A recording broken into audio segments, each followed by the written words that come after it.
Welcome to Sales Velocity TV, where we pull back the curtain on how the top businesses in the world sell more with less resistance. Bringing over 50 plus years of combined sales experience and over 100 million in revenue generated, please welcome the hosts of Sales Velocity TV and two incredibly entertaining gentlemen, Andrew Cass and Aaron Parkinson.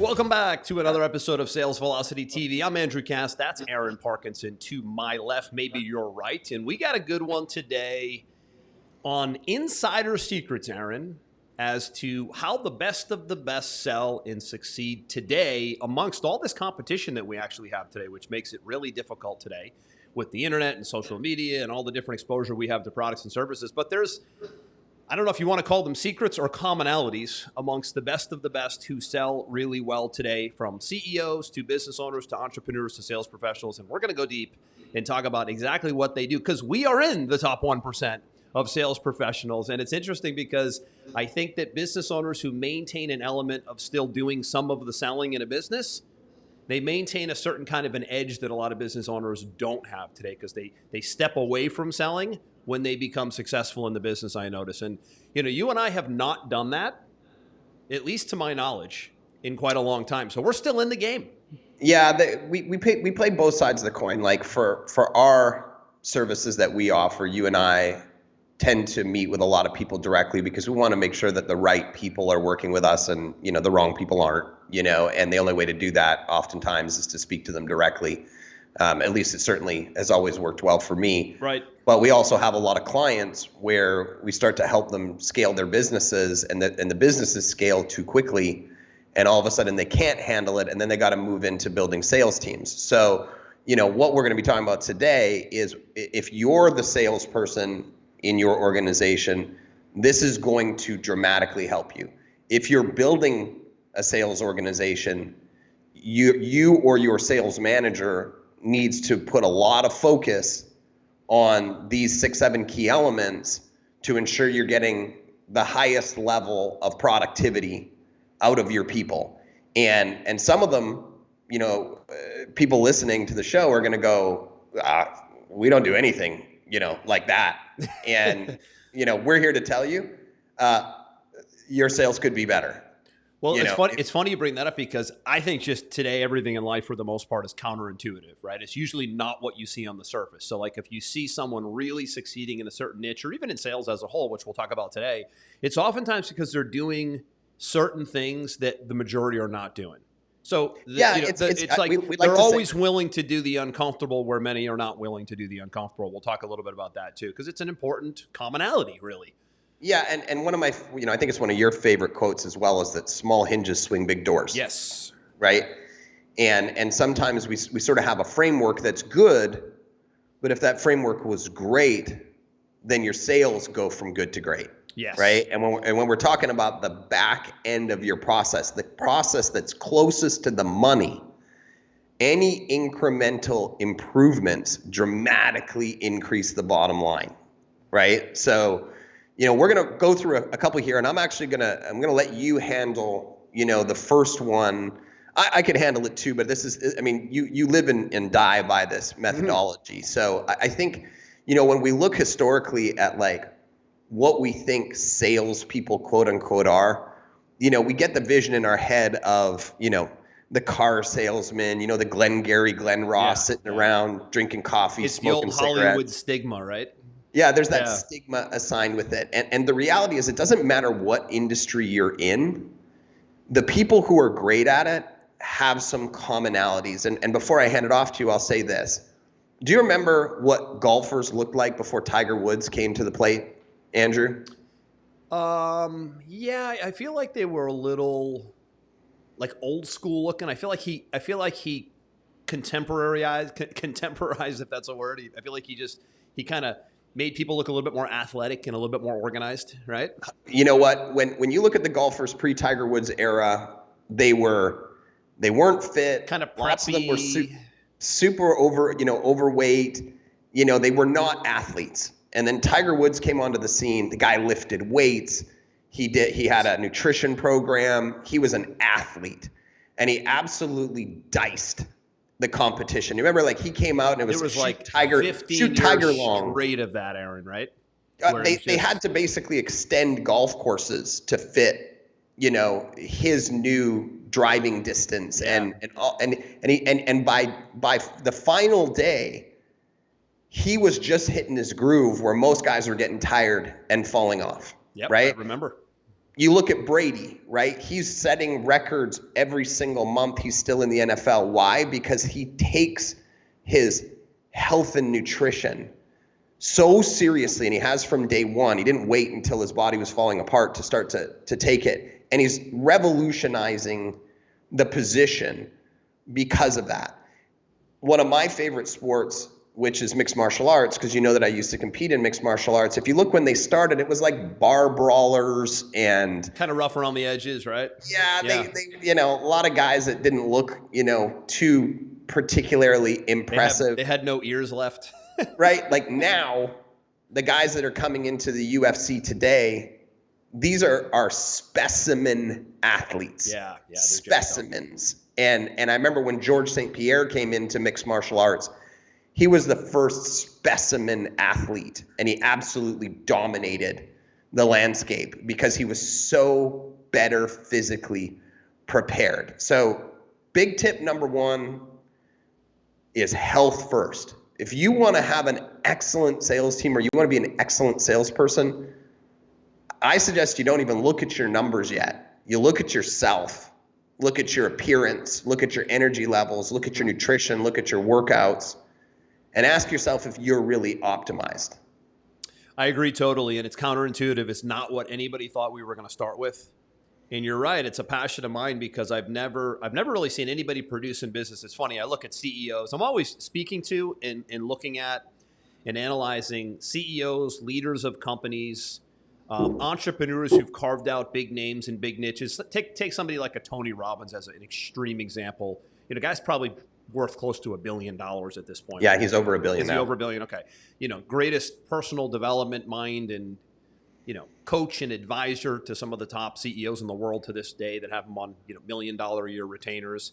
He always talks about before you do anything, you got to get in the state to do it first. He's big on state. If you look at Tony's training, he's big on getting yourself into a state so that you can perform. Doesn't matter if it's athletics, business, selling, getting yourself into the right state. You can't get into the right state if you don't take good care of yourself. So one of the things I've noticed, this is now my 24th year. You're probably a little bit behind me because I'm a little older than you.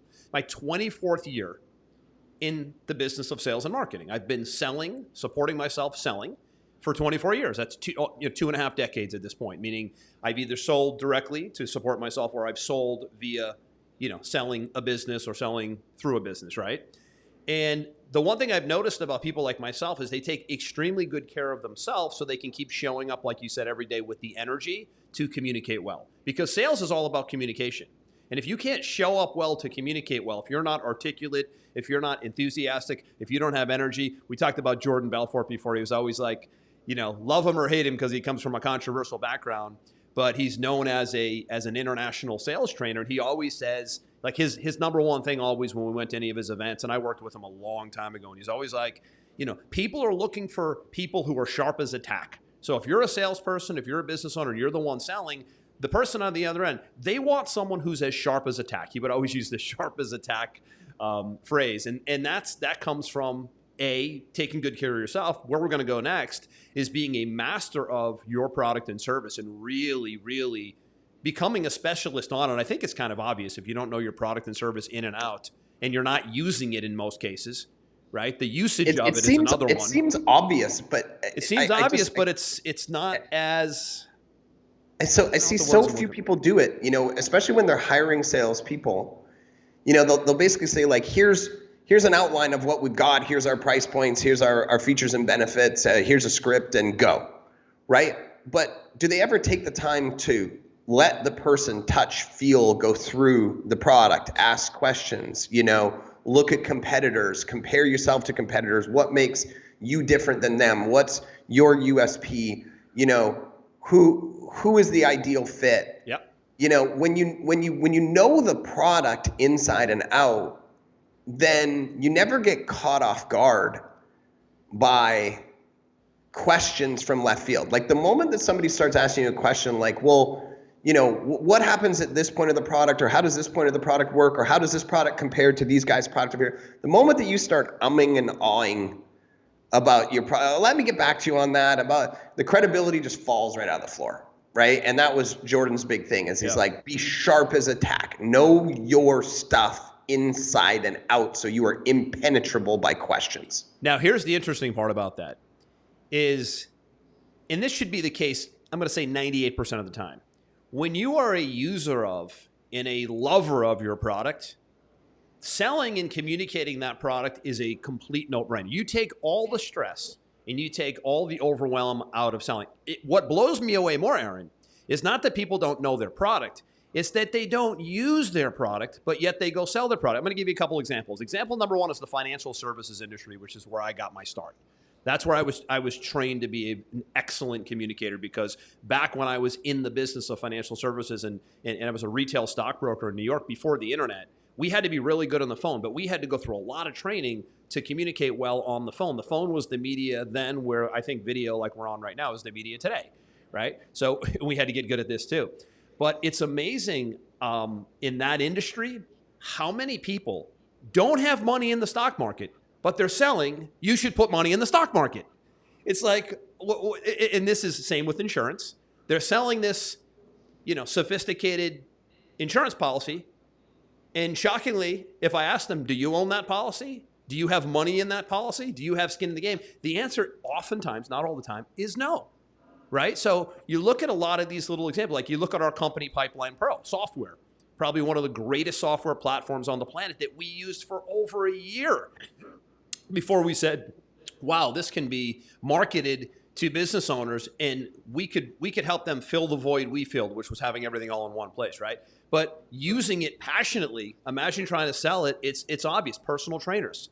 Most of them work out. Shockingly, not all of them work out, but they're selling. Listen, there's no bigger disconnect than seeing an overweight personal trainer. Or on the other side of it, or seeing a skinny chef. Right? Maybe that one's not. That's a stretch. That's a stretch. I look at Gordon Ramsay and I'm like, that guy's got it dialed. And he actually goes back to my original example. But yeah, man, when I walk in and I meet with a nutritionist or I meet with a personal trainer, are they a product of the product? And they're not healthy, I'm like, your credibility is instantly gone for me. I'm gone. Out. You know, I'm not even listening to what you're saying anymore. Right. So, you know, taking the time, like if you're doing the sales and you're the owner of the company, clearly you're going to know, you know, the majority of what's going on in the product and what makes it special and so on and so forth. But when you start bringing salespeople in, don't rush to get them to the table. Get them that product. Get that product in their hands. Get them familiar with it. Make them fans, right? Like what's the easiest way to sell is to have fans raving about your product, right? If you can create a raving fan around your product and then put them into the right processes for selling, look out. Yeah, and let's talk about some of the ways to do that before we go to the next one, because that's the part that's tricky. It's one thing if you're the owner and you created the product and you've used the product and you still use the product right now, right? That's easy. But now when you want to go duplicate and scale with a sales team, naturally, not all the time are they going to be able to use the product. So if you take that insurance example, you might not have your 10-person sales team on your sophisticated insurance policy, but you might be, and it might be a game changer for your family financial planning. But how do you then get the 10 sales guys in my example to buy in? So right off the bat, we got to get them super educated on the product. Show them and we got to get cases, them, right? Yeah, and we got to get them educated on the process. Mm-hmm. Have them go through the process of becoming a customer through your sales process so they can experience it. Have them give you feedback. Have them tell you what they liked, what they didn't like. Maybe you can make some modifications to improve it. You know, you and I have a client that we literally did this the other day. We put a secret shopper through the client's entire sales process. And they said, well, these 5 things were good, but, you know, this guy who was doing the presentation sucks.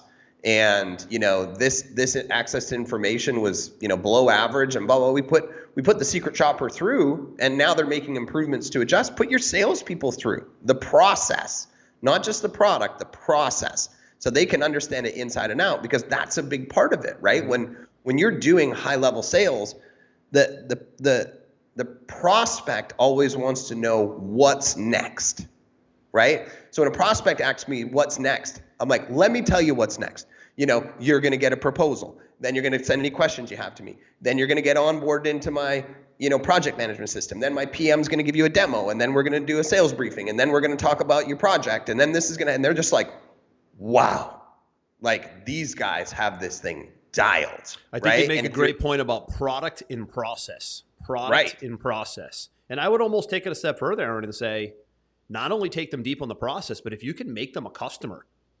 Stay with my financial services example. Why are your salespeople not customers of the product that they're selling if it's possible? It might not always be possible, but if it's possible. It might not always be possible, but you can gain some amazing information by just simply, I say, hey, there's no pressure. I'm not going to fire you if you don't want to become a customer of what we do, but what stopped you, right? You can gain so much information that's useful, in your sales process. If they say, well, the software was clunky, or the pricing seemed completely out of whack, or I just didn't see the benefit, or, but those are questions. Those are hard questions you need to answer yourself as a business owner. Yep. Yeah. It's a good point. It's a good point. And again, there's certain instances where it's not real. I'm thinking of a client I have, really good guy, been a client of mine for a long time. I've mentioned him on the show before. He's a patent attorney here in Florida, has a great business. And he has like 4 or 5 sales guys, which is a new thing for him over the last 12 months or so. He's never had sales guys. It's not common to have sales guys in a law firm, which one of the things we've helped them do is business has tripled because of it. But he does patents. You're not going to have your sales guys go buy a patent because they don't necessarily need to patent anything. Right. So there's one of those examples. No, but they could go through the process. Of course. Yeah, that's where I'm going. So there are going to be instances where you can't necessarily buy into the product at all times. But if you go through it, like you said, as if you were buying, and you look at it from that regard, that's your greatest sales training of all. So few do that, though. So like you said in the beginning, they're rushing to put people on the phone or get them on Zooms, but they've not done the 101 training, which is taking them through that process you mentioned, as if they were the customer. Better if they become the customer and put actual money in the game. If they can't, though, next best thing is to pretend they're becoming the customer and essentially just play prospect, right? Becoming a prospect and then ultimately becoming a customer of what you sell is the greatest way to sell more with less resistance. We talk about it all the time on the show. You're in it, right? Yeah, and I know when we've got a great product or offer, because you and I will find that our team went off and either started doing it or bought it, and we don't even know. And they're telling us like, wow, I've been going through that product or whatever. It's amazing. And we're going, you are? Like, stay focused on our business. But the product was so good, they got derailed and went, down the rabbit hole of that particular product or service, right? So that kind of brings me to my next point, which is that, I reference Simon Sinek's Start With Why a lot. And if you've never watched Simon Sinek's Start With Why TED Talk, that's one of your, I think that's one of your all-time favorite pieces. It is. You bring it up a lot, and rightfully so, by the way. It cuts through the confusion for a lot of people, and it sharpens their knife if they get the point. And the point is that you're not here to sell to everybody. You're here to sell to people who believe what you believe, right? So this is the next point on our list. It's really, really important for you to know who your product or service is for and who it's not for, right? Because people want different things. They're at different buying cycles. Their finances are in different areas. There's all these different factors, right? Mm-hmm.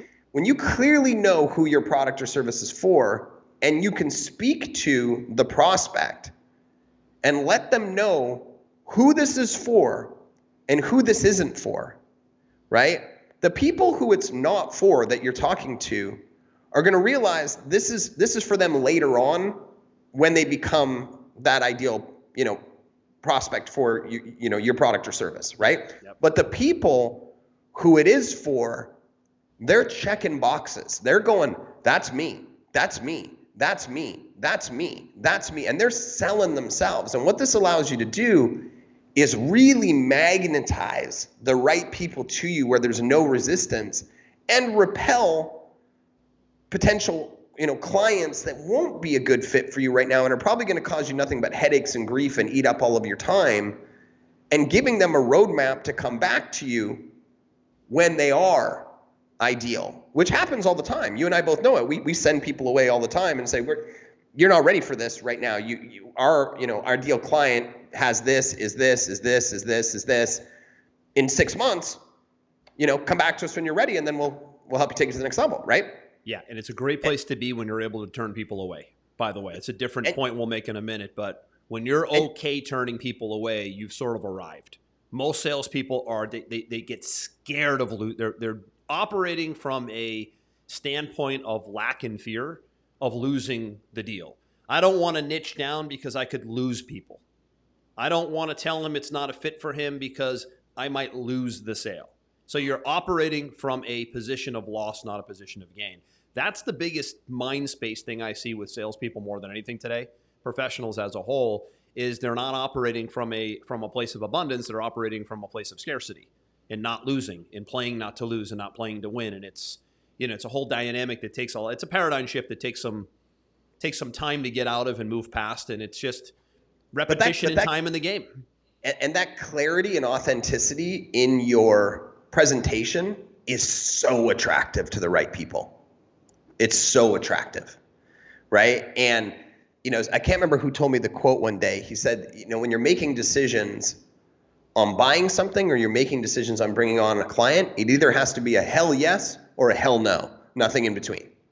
All right? All out. When you can get yourself in that position, where you can very clearly define this is a hell yes or a hell no, and nothing else in between is allowed, man, the power and the confidence that you can wield from that it's big. Phenomenal. It's power and authority. And at the end of the day, business is all about power and authority, whether you like it or not. So is sales. And it doesn't mean you overpower someone. It doesn't mean you over authority someone. It means you are in control of the conversation. And that's a big difference. People get confused with power as it pertains to sales, and they think, overpower the person. It's not about that. It's just it's having the power to control the conversation. It's a communication thing more than anything. And at the end of the day, if you're buying from somebody, you would like leadership. You would like somebody that handles the conversation well and leads the conversation. You don't necessarily want to hire. I didn't hire someone the other day, Aaron, and I forget why, for something, I don't remember what it was for somebody to come on within the company because he was too lackadaisical, too loose, not enough controlling of me. I would like to be controlled and led a little bit. I didn't feel like I was being led to the result that I would want to get if I'm going to put someone on a retainer, right? So I'm saying this in return as an end user as well. I'm not saying this as the salesperson running the sales show that this is what we'd like done to us as well. I would like to see leadership and I would like to see some power because I know that if I'm going to put a retainer down and you're going to do this thing for me every single month, I'd like to know that you have the balls to lead. Well, and we have this conversation, you and I, all the time, right? Which is that if you're offering a product or service to somebody and you actually have to physically meet with them, right? All the things that we're talking about today, the structure and the knowledge create the power and the leadership organically. Yeah. Right? And, if you're talking about, let's just take, financial services, for example, right? If I meet somebody who's in financial services, I want confidence. I want education. I want to feel like they're smarter than me, right? I want to feel like they got their stuff together. And here's why. The alternative to that is someone talking to me, like they're my friend, like they're my neighbor. Guess what? I don't want to invest money with my neighbor. Okay? My neighbor's not richer than me, right? I want to invest my money in somebody who's going to lead me, keyword lead me, to the promised land, right? And having all of these things, this structure, is what will create that leadership vibe, for your people. Yeah. Now, the next point, which, I don't want to, Before you go to the next point, though, I'm laughing because, the $1 million, because I come from that industry many decades ago, 2 decades ago. Right. Is that the $1 million question always when you're on the other side of that conversation is, how much money do you have invested in this thing? Is the question that the really smart client will ask back. Insurance policy, stock market, 401k, IRA, whatever it is. Do you have this policy set up for you and your family? And if you don't mind me asking, how much money of your own do you have in it? Normally, it's a deer in headlights moment and an immediate loss sale. Unless you're in it. And I don't know how you can sell it if you're not in it. And really that's the point of today is top 1%, they're in it. They sell it Yeah. so well because they're in it. They have live it and skin breathe in it. the game and they live it, right? It's a total. So listen, if you're listening to this right now and you feel like sales isn't for me, I'm not a good salesperson, I just can't communicate it well, oftentimes it's because you don't own it and you're not pleased with what you own, which to me means get the hell out of that product and service and go find something else to sell. Absolutely. Right? No question about it. You know, it's you can only fake it till you make it for so long, Yeah. and it's just going to grind you up, right?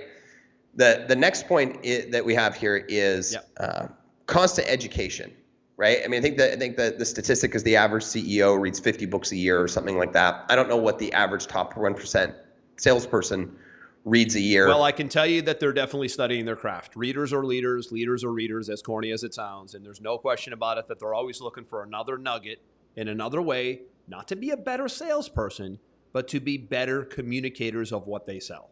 Big difference. And that's the big thing. Like, I think people are always looking for like sales specific training, but really what they want is better communication, better understanding of what they have to offer, better understanding of themselves. So they're constantly learning, right? And that could be through podcasts, that can be through YouTube, that can be through books, that can be through organizations, masterminds that you're a part of.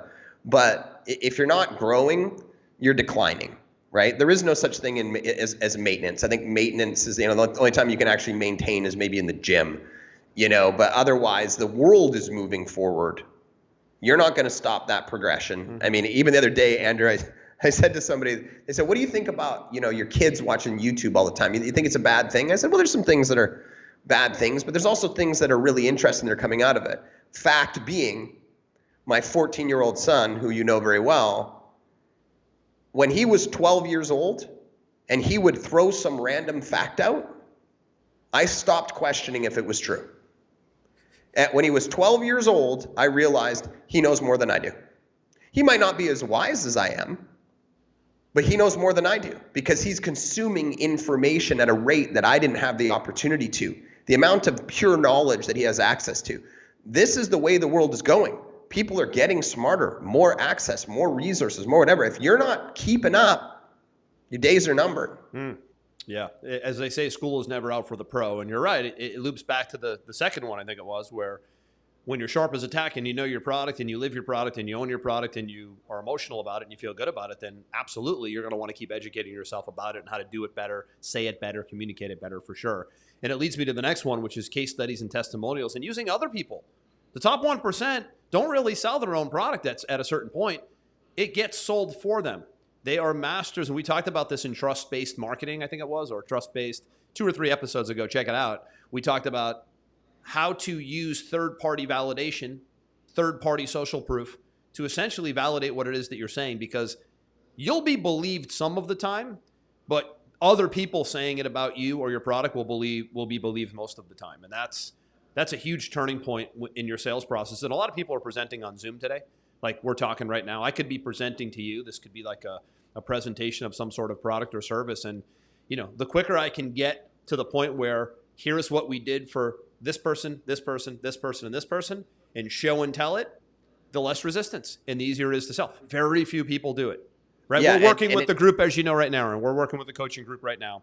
And we are adamantly pushing them to get as many testimonials and case studies about you and your service as you can. And a lot of them are like, wow, I've never really had to do that or thought to do that before. It's common. That's a common reaction, is to not default to that. It's not common in selling, but when you continue to ramp up the case studies and testimonials, hopefully you have them. If you don't have them, there's a bigger problem there, right?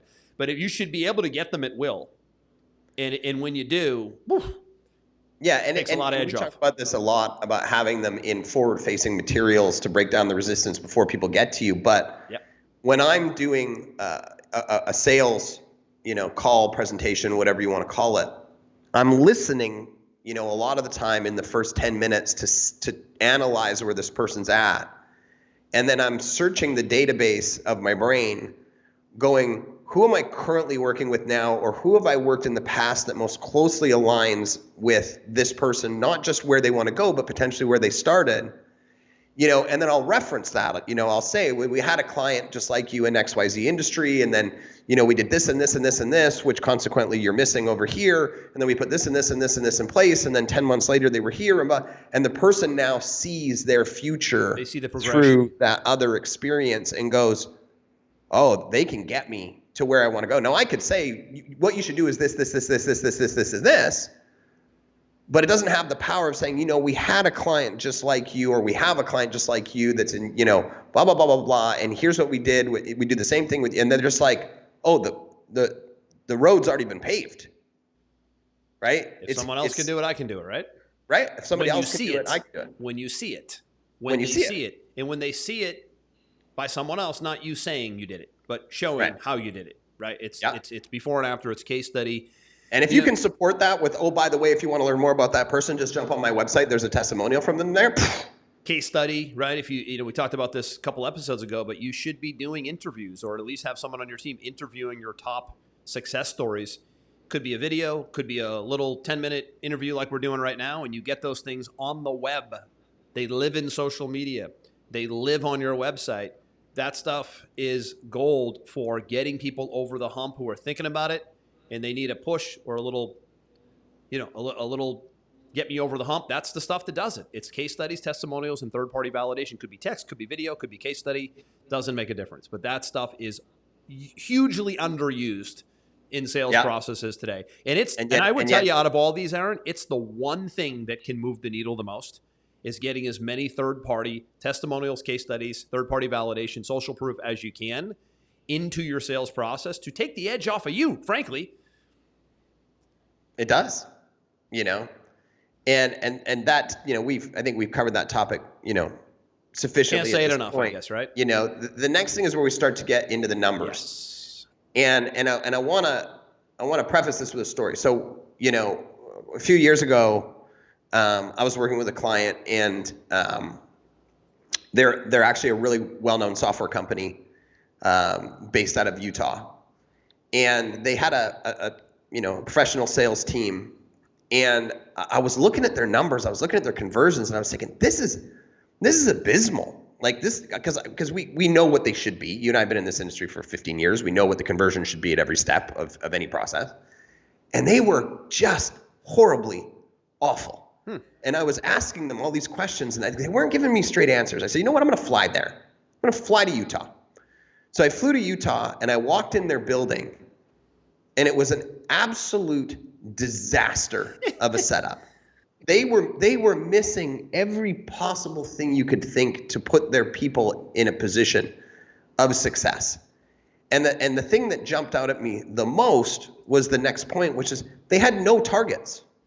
Zero. Right? No benchmarks, no goals, right?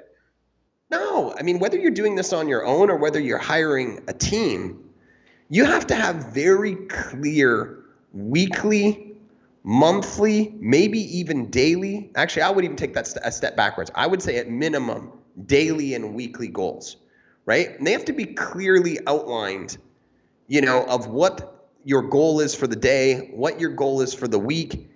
It has to be audited, reported on. And the reason why is because, a goal without a date is just a wish, right? Like we say that all the time, right? And if they don't know what they're striving for, then you don't know whether to chastise them or reward them, right? If you're on your own and you don't know what you're actually striving towards, you just get in this perpetual cycle of doing, which just burns you out. Yep. If you have these goals clearly outlined of what you want to achieve on a daily, weekly, maybe even monthly basis, and you surpass them, you need to stop and celebrate that. You need to take the endorphin hit from that. If your team hits it, you need to celebrate that with them. You need to reinforce good behavior. You need to do these things. If you have a goal and they're not hitting it, then there's a problem and you can start to analyze what's going wrong. But if you just have this open-ended, we'll see what happens situation, you can't analyze and fix, and you can't celebrate because there's nothing to map it against. You can't grow what you don't measure. And in sales, all of the organizations that have the whiteboard up and there's a little bit of competition. This is if you have if you're in a physical environment, it's easier to do. But if you're in a virtual environment, it can be done as well. And there needs to be a place, could be in a Slack channel. You might have a sales team Slack channel, right? If you don't have that element of people physically in an office where you're competing and there's camaraderie. But, when I came up in sales, there was always a big whiteboard in the front of the room. There's 50, 60 guys in the room. There's little pockets of teams, and everybody's competing. It's like a golf tournament. The score is right up there. Every hole they go to, they know where everybody stands, and everybody's trying to beat everybody. And if you think that that's too aggressive of an environment, then you don't like big sales, because sales professionals, the top 1%, they love to be in an environment in which there's competition, in which there's goals to shoot for, benchmarks to shoot for, prizes to win. They love the recognition. Prizes to win. They love the recognition. They love recognition. You and I both know that most people are driven by recognition more than the money. Recognition ekes out the money a little bit every time in the studies. But hey, listen, you and I met in a very large internet marketing sales organization. I was the number one sales guy in that organization for probably 3 straight years before I moved into like a management role with you guys. And if you remember, there was one contest, and this contest was like, at the time, because this is like as Google's becoming a search engine, this like the internet thing is kind of new. Do you remember the one contest where you guys gave away a Porsche Boxster? Porsche Boxster. This is like an unheard of, it's a little more common today, but it was like, oh my God, everybody went to town to try to win the Porsche. It was like a revival of the sales organization. It was like guys were selling already, girls were selling. It was guys and girls, men and women, old and young. People were selling. There was affiliates. But when the Porsche Boxster contest hit, it was like, oh my goodness. And it was like, I don't know, like a 60-day thing or whatever, which I won the Porsche, by the way. And you know what? And the funny thing is the recognition thing, because if you remember, our good friend Mike Dillard had an affiliate contest one year, and they gave away his partner Tim Irway's BMW. I remember that. And I remember just the fact that they did that, I was like, I'm winning that. And I went out and won it. And it got shipped down to my house here in the Cayman Islands. And everywhere I went, people said, hey, you got a new car, hey? And I said, nope. I won it for being the best. It was so much better. But the level than of saying motivation and renewed enthusiasm, and I mean, I keep thinking of golf as such a perfect example of the purse at the end, and the leaderboard is up, and the car is on the 19th hole. That stuff, I mean, these guys want to win anyways. But man, when you have all the little incentives, it just makes it really fun.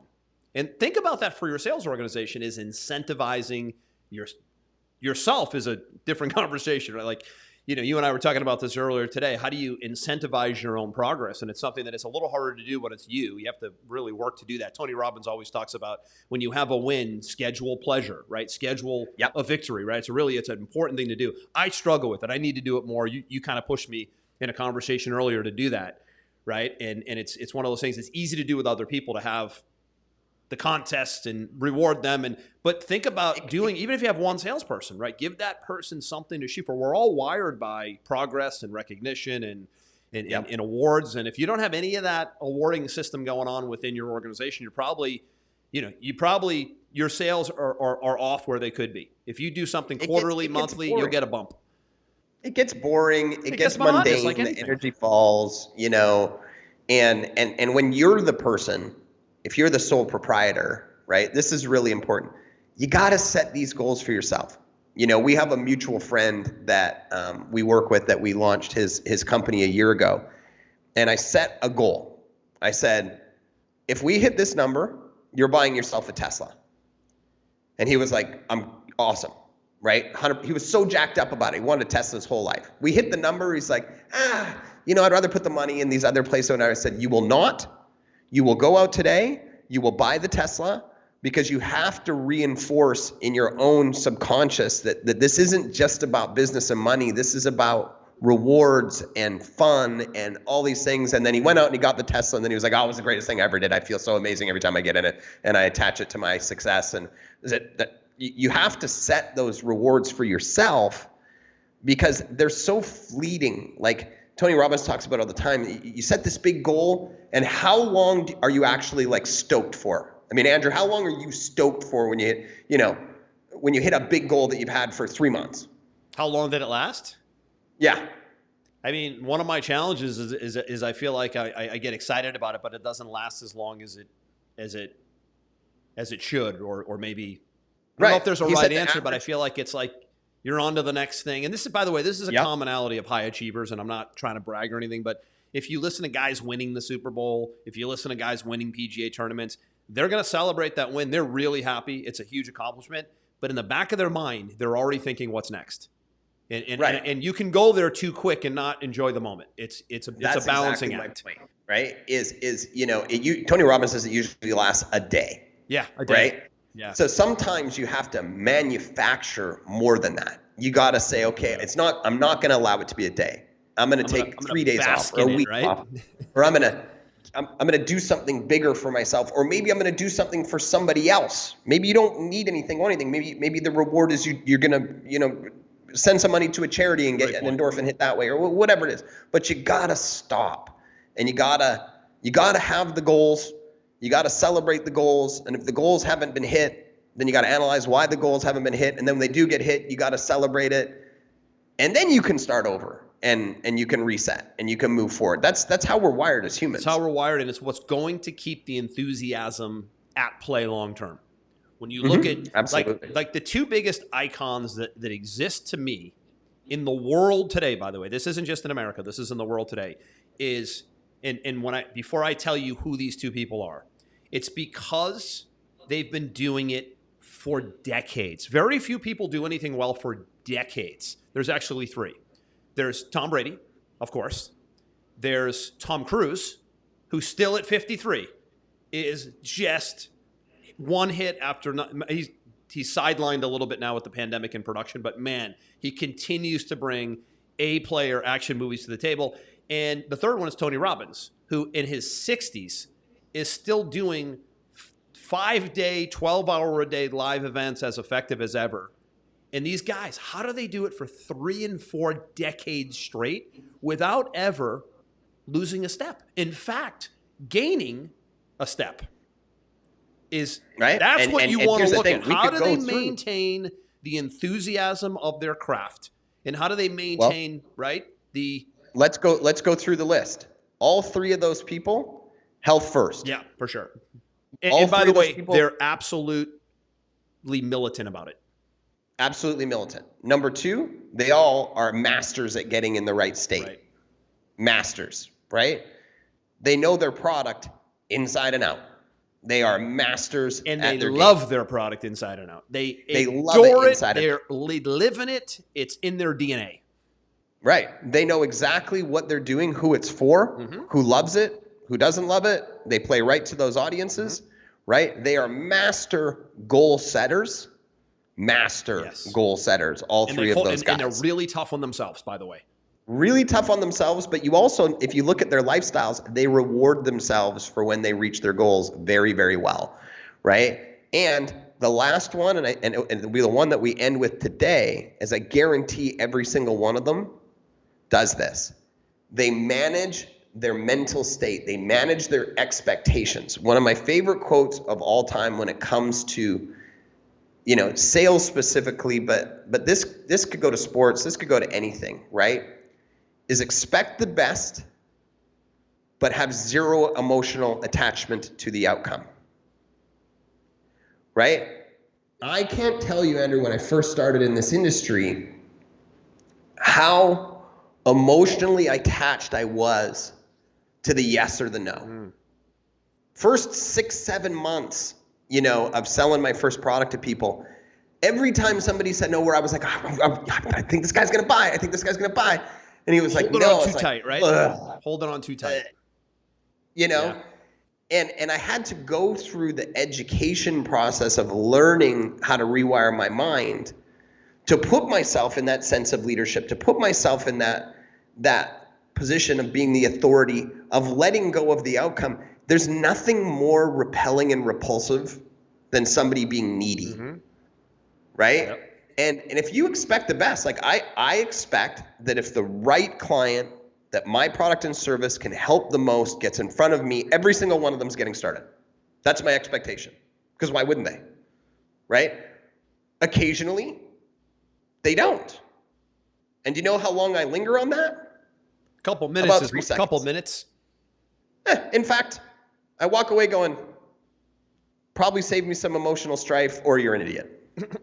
Because I know what I have, I know who I can help, and I know my presentation, and I know everything inside and out. I have zero emotional attachment to the outcome. So None. two things on that. Number one is that comes with time.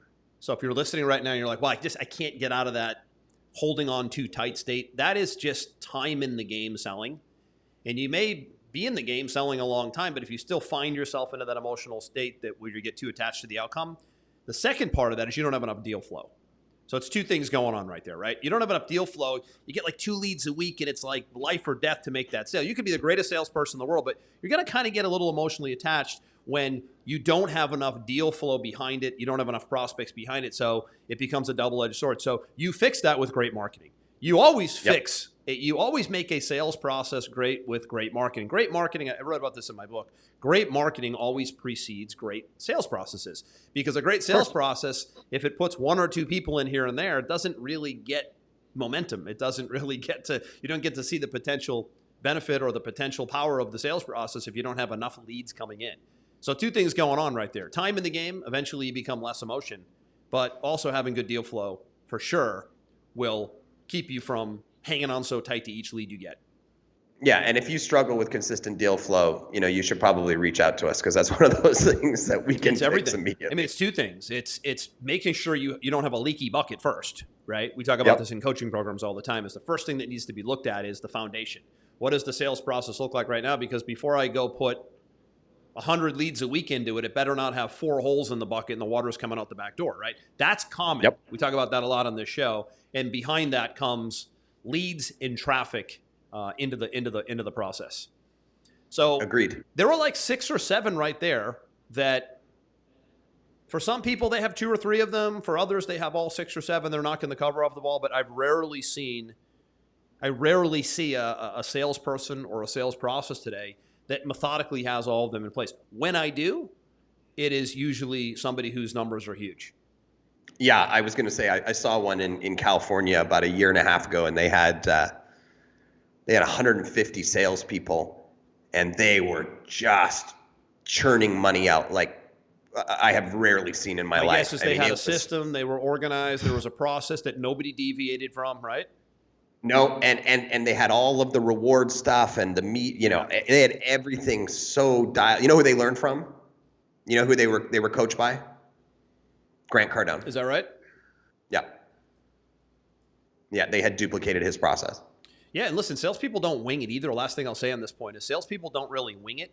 They get themselves into a habit. They get themselves into a mode, and they don't veer off a lot. They're very, I don't want to say scripted, because some people kind of have a stigma with scripts, but they start off scripted, and then they go Absolutely. and then they go off script, and they're memorized script, and they have the ability to freelance a little bit, but you get a little finesse in there. a little finesse in there, but they are very scripted. If you have a sales organization or salespeople that are running on their own agenda and you can't monitor them, and they're in 3 different locations on their cell phones, you have a completely busted sales process, right? And that's one of the reasons why so many people have been using Pipeline Pro lately, is because as you run your sales organization, you can see, because you can call from within it, SMS from within it, email in it. The calls are recorded inside of it. You can monitor everything that's going on with your sales team, and you can quickly see who's going off the reservation and who's staying focused on the prize. Accountability. It's not only about seeing what they're saying, it's also seeing what they're doing, because you can actually track their activity. And salespeople,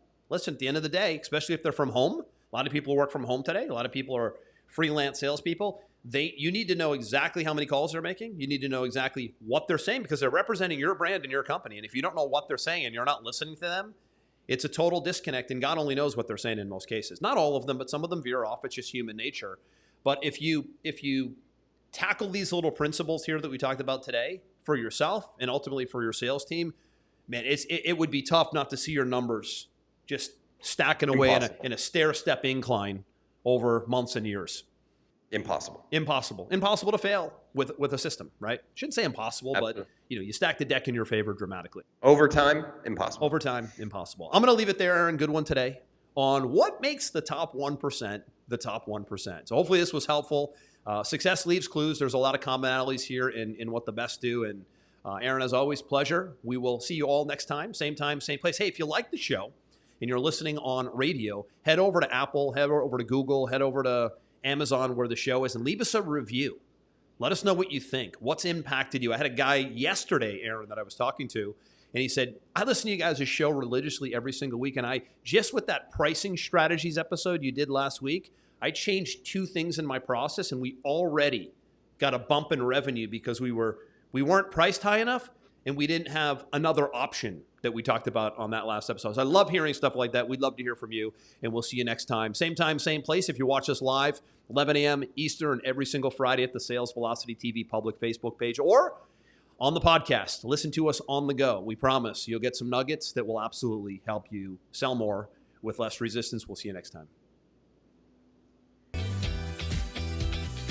We hope you enjoyed this episode. Sales Velocity TV is powered by Pipeline Pro, the ultimate all-in-one sales pipeline management and marketing automation platform that makes all others obsolete.